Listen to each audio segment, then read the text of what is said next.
Assalamualaikum warahmatullahi wabarakatuh. Perkenalkan, nama saya Ratno Wulandari. Di sini saya akan menjelaskan tentang manajemen pelatihan dakwah.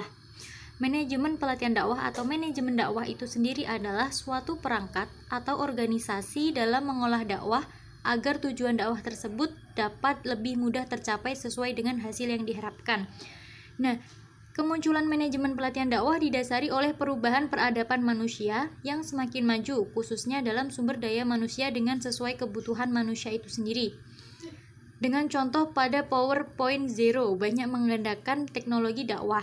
Kemudian menurut pelatihan dakwah, merupakan alat untuk memperbaiki penampilan kemampuan dai atau organisasi dakwah dengan harapan memperbaiki performa organisasi dalam dakwah itu sendiri. Jadi pada zaman sekarang ini adalah menggunakan teknologi untuk berceramah atau berpidato di sosial media. Kebanyakan seperti itu. Kemudian perencanaan ada beberapa dasar-dasar, yaitu perencanaan, pelatihan, pelaksanaan, pengevaluasian, serta laporan dakwah. Kesimpulannya yaitu tujuan akhir dari pelaksanakan dakwah adalah untuk mendukung kelancaran pelaksanaan tugas dai sehingga mereka lebih profesional dalam melaksanakan tugas dan sesuai dengan standar dakwah yang sudah ditentukan oleh suatu organisasi atau lembaga dakwah itu sendiri.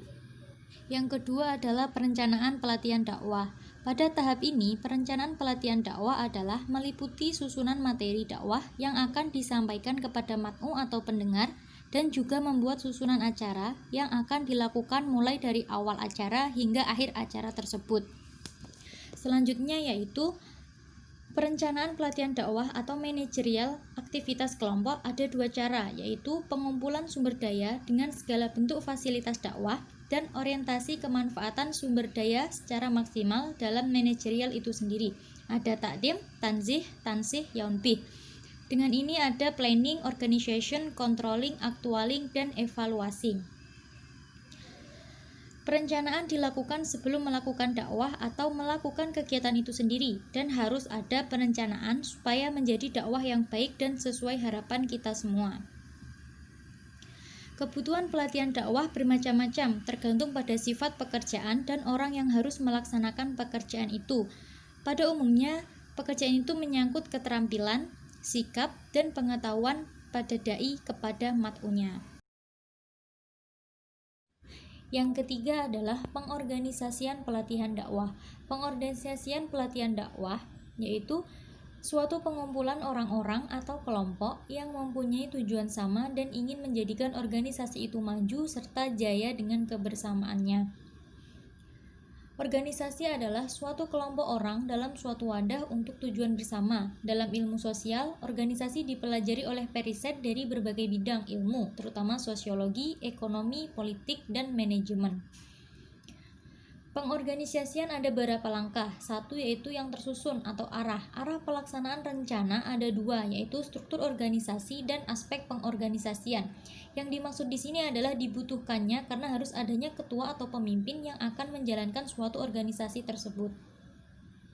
Aspek yang dimaksud adalah aspeknya yang mencakup bentuk-bentuknya yang dituntut untuk profesionalisme menjadi tiga, yaitu keterampilan teknis dalam melaksanakan organisasi, keterampilan dalam melakukan hal-hal pribadi, dan yang terakhir yaitu melakukan keterampilan yang terkonsep.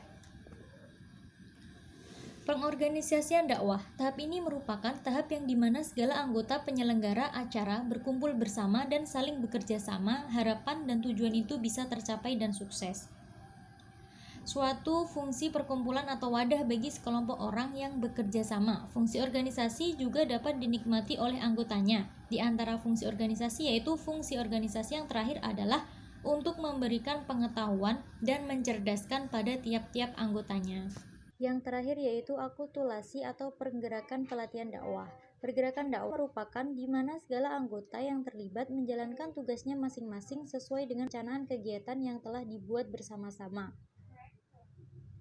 Kemudian, menurut Habib Idrus, dakwah sendiri memiliki 4 metode, yaitu dakwah fardiyah, yaitu dakwah yang seorang kepada orang lain dengan jumlah sedikit. Kedua, dakwah ammah, yaitu dakwah yang dilakukan seorang dengan lisan yang ditujukan kepada banyak orang yang dimaksudkan untuk menanamkan pengaruh dengan cara ceramahnya itu. Yang ketiga yaitu dakwah bilisan, yaitu penyampaian secara lisan melalui ceramah dan komunikasi langsung dengan objek dakwah. Keempat, dakwah bilhal, yaitu melalui perbuatan. Ini bisa dilihat dari bagaimana cara Nabi Muhammad menyampaikan dakwahnya. Akulturasi pelatihan dakwah ada 3 cara, yaitu pembukaan, proses pelatihan, dan penutup. Pelatihan adalah peran penting yang ada dalam proses dakwah, karena dalam pelatihan seseorang dituntut untuk melakukan teknik pelatihan dasar, yaitu edukatif dan teknik administratif. Kedua teknik ini sangat bersangkutan. Kemudian setelah memenuhi teknik adalah sasaran atau peran yang fungsinya menjadi tolak ukur untuk menjadikan pelatih dakwah ini sukses. Dan dalam pelatihan ini digunakan beberapa teknik agar melaksanakan dakwah ini bisa baik dan sesuai dengan harapan kita bersama. Metode yang digunakan dalam pelatihan dakwah ini sangat banyak, di antara lain adalah sosial media, visual, radio, kertas koran, dan lain sebagainya.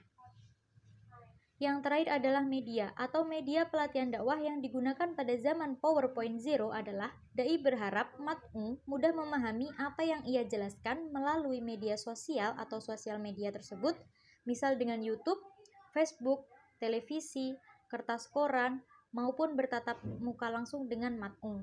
Sekian yang bisa saya sampaikan, mohon maaf apabila ada salah. Akhirul kalam, Allahu wafiq ila aqwamit thoriq. Wassalamualaikum warahmatullahi wabarakatuh.